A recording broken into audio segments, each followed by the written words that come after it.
ഇന്ന് കേരളത്തിലെ ക്യാമ്പസുകളിൽ വിഭജന ഭീതി ദിനം ആചരിക്കുകയാണ്. അങ്ങനെ ഒരു ദിവസത്തെക്കുറിച്ച് പറഞ്ഞു കൊടുത്തിരിക്കുന്നത് മറ്റാരുമല്ല, യൂണിവേഴ്സിറ്റിയുടെ ചാൻസലർ അഥവാ കേരളത്തിൻ്റെ ഗവർണറാണ് രാജേന്ദ്ര അർലേക്കർ. ആർക്കാണ് ഇവിടെ ഒരു വിഭജന ഭീതി ഉണ്ടായിരിക്കുന്നത് എന്നുള്ളത് നമുക്ക് നന്നായി അറിയാം. ഇതൊക്കെ RSSന്റെയും സംഘപരിവാറിൻ്റെയും ആശയങ്ങൾ മാത്രമാണ്. രാജ്യത്തിന് സ്വാതന്ത്ര്യം ലഭിച്ച് വലിയ സന്തോഷത്തിൻ്റെ ഓർമ്മ പുതുക്കുന്നതോടൊപ്പം തന്നെ ഈ രാജ്യത്തിനെ വിഭജന കാര്യം കൂടി RSS ചെലവിൽ നടത്തുന്നതാണ് ഏറ്റവും വലിയ വിഭജന രാഷ്ട്രീയം എന്ന് തന്നെ പറയേണ്ടി വരും. നമുക്കറിയാം, പണ്ട് മുതൽ തന്നെ അഖണ്ഡ ഭാരത സങ്കല്പം എന്ന് RSSന്റെ ഒരു ആഘോഷമുണ്ട്. അത് നടക്കുന്നത് ആഗസ്റ്റ് 14, അതായത് ഇന്നാണ്. സ്വാതന്ത്ര്യ ദിനാഘോഷം നടത്താൻ ഈ രാജ്യം മുഴുവൻ ഒരുങ്ങി നിൽക്കുന്ന ഒരു സമയത്ത് എന്തിനാണ് ഇങ്ങനെയൊരു മറ്റൊരാഘോഷം എന്ന് ചോദിച്ചാൽ അത് ചിലത് ഓർമ്മിപ്പിക്കാനും അടിച്ചേൽപ്പിക്കാനും തന്നെയാണ്. നമുക്കറിയാം, ഈ രാജ്യത്ത് ഏത് തരത്തിലുള്ള വിഭജനമാണ് RSS പ്രതീക്ഷിക്കുന്നത് എന്ന് ചോദിച്ചാൽ അവർ രാഷ്ട്രീയ വിഭജനം മാത്രമല്ല, വർഗീയ വിഭജനം കൂടി നടത്തുകയാണ്. ഈ വിഭജനത്തിൻ്റെ ആവശ്യം ഹിന്ദു രാഷ്ട്രമാക്കി മാറ്റുന്നതിന് വേണ്ടിയുള്ള ഒരു തയ്യാറെടുപ്പാണ്. ഇതിൽ നമുക്കറിയാം, ഏറ്റവും പ്രധാനപ്പെട്ട ഒരു ചിത്രം നമ്മളിവിടെ സമർപ്പിക്കുന്നു. അതായത് BJP നേതാവായിരുന്ന കല്യാൺ സിംഗിൻ്റെ മരണവുമായി ബന്ധപ്പെട്ട് അദ്ദേഹത്തിൻ്റെ ശവശരീരം വച്ചിരിക്കുന്ന സ്ഥലത്ത് എങ്ങനെയാണ് BJP നമ്മുടെ ദേശീയ പതാകയെ അപമാനിച്ചത് എന്ന് ചോദിച്ചാൽ ആദ്യം ദേശീയ പതാകയും അതിനു മുകളിൽ BJPയുടെ പതാകയും വെച്ചിരിക്കുകയാണ്. ശരിക്കും പറഞ്ഞാൽ അത് ദേശീയ പതാകയെ അപമാനിച്ചു എന്ന് മാത്രമല്ല, അതിന് മുകളിലേക്ക് BJPയുടെ പതാക എത്തി എന്നുള്ളൊരു സന്ദേശം നൽകാൻ വേണ്ടിയാണ് ഇങ്ങനെയൊരു ചിത്രം ഈ രാജ്യത്തിന് വേണ്ടി അവർ കാണിച്ചത്.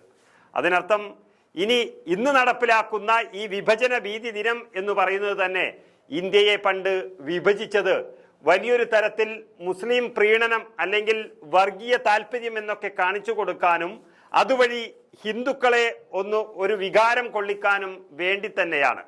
നമുക്കറിയാം, UP മുഖ്യമന്ത്രി യോഗി ആദിത്യനാഥ് അടക്കമുള്ളവർ ഈ കല്യാൺ സിംഗിന്റെ മരണവുമായി ബന്ധപ്പെട്ട് അവിടെ പൂജ നടത്തുമ്പോൾ അതിൽ കാണിച്ചിരിക്കുന്നത് BJPയുടെ പതാക മുകളിലെത്തി എന്നുള്ളതാണ്. ഇവിടെ ഏത് തരത്തിലും BJP ഒരു പടി മുന്നിൽ, ഇന്ത്യയെക്കാളും ഉയരത്തിലാണ് എന്നുള്ളത് കാണിച്ചു കൊടുക്കാൻ വേണ്ടി തന്നെയാണ് ഇങ്ങനെയൊരു നാടകം BJP ആസൂത്രണം ചെയ്തിരിക്കുന്നത്.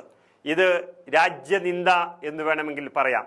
ഈ രാജ്യനിന്ദക്കെതിരെ ആരും ശബ്ദിക്കുന്നില്ലെങ്കിലും ഇത് ജനങ്ങൾ തിരിച്ചറിയുകയാണ്.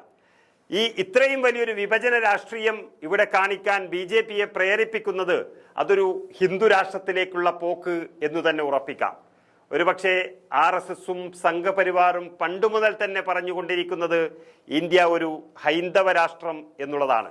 അതിലേക്കുള്ള പോക്കാണ് നരേന്ദ്രമോദി ഈ കേവല ഭൂരിപക്ഷം ലഭിച്ചിട്ടില്ലാത്ത ഈ സമയത്ത് പോലും മൂന്നാം സർക്കാർ രൂപീകരിച്ച് ഇന്ത്യയെ ഒരു ഹൈന്ദവ രാഷ്ട്രമാക്കാൻ അവർ ശ്രമിച്ചുകൊണ്ടേയിരിക്കുന്നു. ശരിക്കും പറഞ്ഞാൽ എന്തിനാണ് ഇങ്ങനൊരു വിഭജന ഭീതി ഇവിടെ ഉണ്ടാക്കുന്നത് എന്ന് പറഞ്ഞാൽ, കേരളത്തിലടക്കമുള്ള എത്രയോ യൂണിവേഴ്സിറ്റിക്ക് കീഴിലുള്ള കോളേജുകളിൽ ഇങ്ങനെ ഒരു ദിവസം ആചരിക്കുമ്പോൾ വിദ്യാർത്ഥികളിലാണ് യഥാർത്ഥ വർഗീയ വിഷം കുത്തിവെക്കുന്നത് എന്ന് കാണാതിരിക്കാൻ കഴിയില്ല.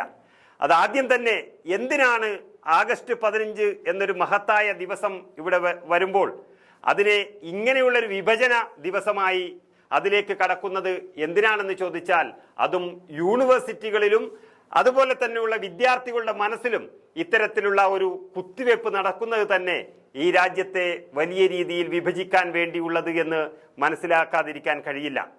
ഈ വിഭജന ഭീതി ഉണ്ട് എന്ന് പറയുന്നവർ തന്നെ ഇത്രയും നല്ലൊരു ദിവസം ഈ വിഭജന ഭീതി കാണിച്ചുകൊണ്ട് തന്നെയാണ് ഇവിടെ ഒരു വർഗീയ താല്പര്യത്തോടു കൂടി തന്നെ വിഭജനം ഉണ്ടാക്കുന്നത് എന്ന് കാണാതിരിക്കാൻ കഴിയില്ല.